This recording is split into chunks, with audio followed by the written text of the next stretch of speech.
Buenos días. Nos encontramos nuevamente para seguir reflexionando en torno al Evangelio de Juan, capítulo 7, hoy con los versículos 25 al 30. Allí dice: algunos de los que vivían en Jerusalén comenzaron a preguntarse unos a otros: ¿no es ese el hombre a quien procuran matar? Sin embargo, está aquí hablando en público y nadie le dice nada. ¿Será que nuestros líderes ahora creen que es el Mesías? Pero ¿cómo podría serlo? Nosotros sabemos de dónde proviene este hombre. Cuando venga el Mesías, sencillamente aparecerá y nadie sabrá de dónde proviene.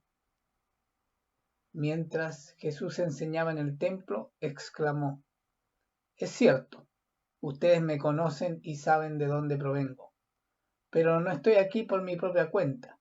El que me envió es veraz y ustedes no lo conocen. Pero yo sí lo conozco porque provengo de él y él me envió a ustedes. Entonces los líderes trataron de arrestarlo, pero nadie le puso las manos encima porque aún no había llegado su momento. Verdaderamente hemos visto que no le entendían, no lograban comprender quién era Jesús y a qué había venido. Y principalmente porque ellos lo conocían en lo natural, sabían de dónde provenía, de quién era hijo, a qué se dedicaba, y les costaba entender la dimensión espiritual que junto con él había venido al mundo y el propósito de Cristo en la tierra, Dios encarnado. Por eso es que Cristo, mientras enseñaba en el templo, exclamó: es cierto, ustedes me conocen y saben de dónde provengo en cuanto a lo natural, pero no estoy aquí por mi propia cuenta. Él vino con un propósito, lo envió el Padre con un propósito superior: restablecer todo lo que había sido roto y estropeado por el pecado. Dice: el que me envió es veraz y ustedes no lo conocen. Lo espiritual se conoce por lo espiritual. Lo natural no puede discernir lo espiritual. En Marcos 5, versículos 6 al 8, hay un episodio de liberación de espíritu que se relata del siguiente modo. Cuando Jesús todavía estaba a cierta distancia, el hombre lo vio, corrió a su encuentro y se inclinó delante de él. Dando un alarido, gritó: ¿por qué te entrometes conmigo, Jesús, Hijo del Dios Altísimo? En el nombre de Dios te suplico que no me tortures. Pues Jesús ya le había dicho al espíritu: sal de este hombre, espíritu maligno. La declaración de este hombre, que en realidad es una declaración espiritual y que proviene del espíritu que está poseyéndolo, le reconoce a Jesús como Hijo del Dios Altísimo.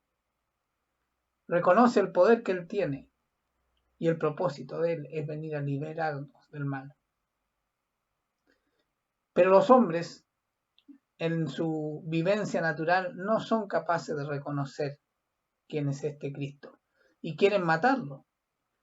Lo que se dice aquí de que los líderes trataron de arrestarlo, pero no se pudo porque ahora no era el momento aún, aparecen muchas otras escenas de este tipo. En Juan 8, 58, 59, el 10, 30, 31, tratan de apedrearlo. En Marcos 14, 1, 2, tratan de matarlo. Pero no era el momento. Dios determinó cuál era el momento. De hecho, Cristo dijo que Él entregaba su vida, no le era quitada. No solo para los que no lo conocen verdaderamente y no entienden lo espiritual era difícil entender a Cristo, también para sus discípulos. En Juan 14:9 Jesús respondió a Felipe: he estado con ustedes todo este tiempo y todavía no sabes quién soy. Los que me han visto a mí han visto al Padre. Entonces, ¿cómo me pides que les muestre al Padre? Claro, lo conocían a él, sabían que era el Hijo de Dios y querían conocer al Padre. Eso es lo que le pide Felipe. Y no entendían que Cristo es la imagen visible del Dios invisible, es la manifestación de Dios para nosotros. En Mateo 27, 57 y 58 se relata lo siguiente. Al acercarse la noche, José, un hombre rico de Arimatea, que se había convertido en seguidor de Jesús, fue a ver a Pilato y le pidió el cuerpo de Jesús. Pilato emitió una orden para que se lo entregaran. Aquí vemos a un fariseo, a un hombre importante con posición, que no fue seguidor público de Jesús, pero Este hecho nos demuestra de que creyó en él. Y no es el único. Jairo en Marcos 5, 21, 43, Nicodemo en Juan 3, 1 al 15. Vemos entonces que sí había personas que entendieron, comprendieron, quizás no fueron capaces de dar un paso tan radical como los discípulos de Cristo. Su posición, su situación económica, su situación social, quizás se los dificultó, pero creyeron. Creyeron al punto de que cada uno de ellos hizo cosas riesgosas incluso, en base a esa fe de saber quién era Él y qué representaba y qué podía hacer. En Hechos 5, 33, 34 y 38, 39 se relata lo siguiente. Al oír esto, el Concilio Supremo se enfureció y decidió matarlos. Pero uno de los miembros, un fariseo llamado Gamaliel, experto en la ley religiosa y respetado por toda la gente, se puso de pie y ordenó que sacaran de la sala del concilio a los apóstoles por un momento. Ahora el 38, 39 dice, así que mi consejo es que dejen a esos hombres en paz, pónganlos en libertad.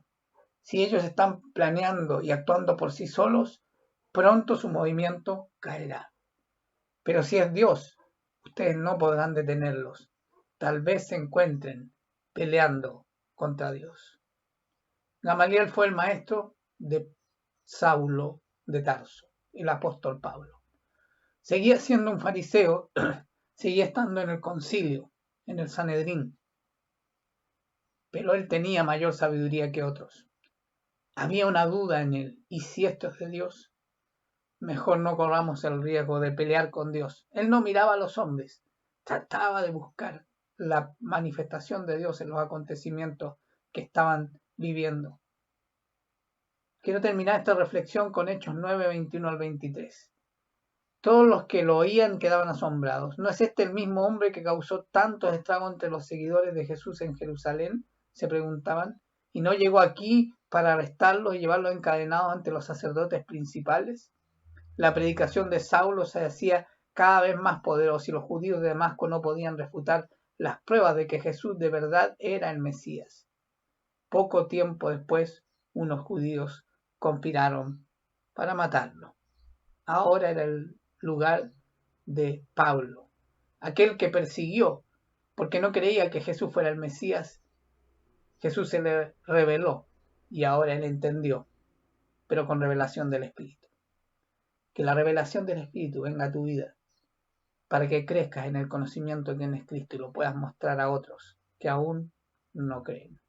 Que el Señor te bendiga.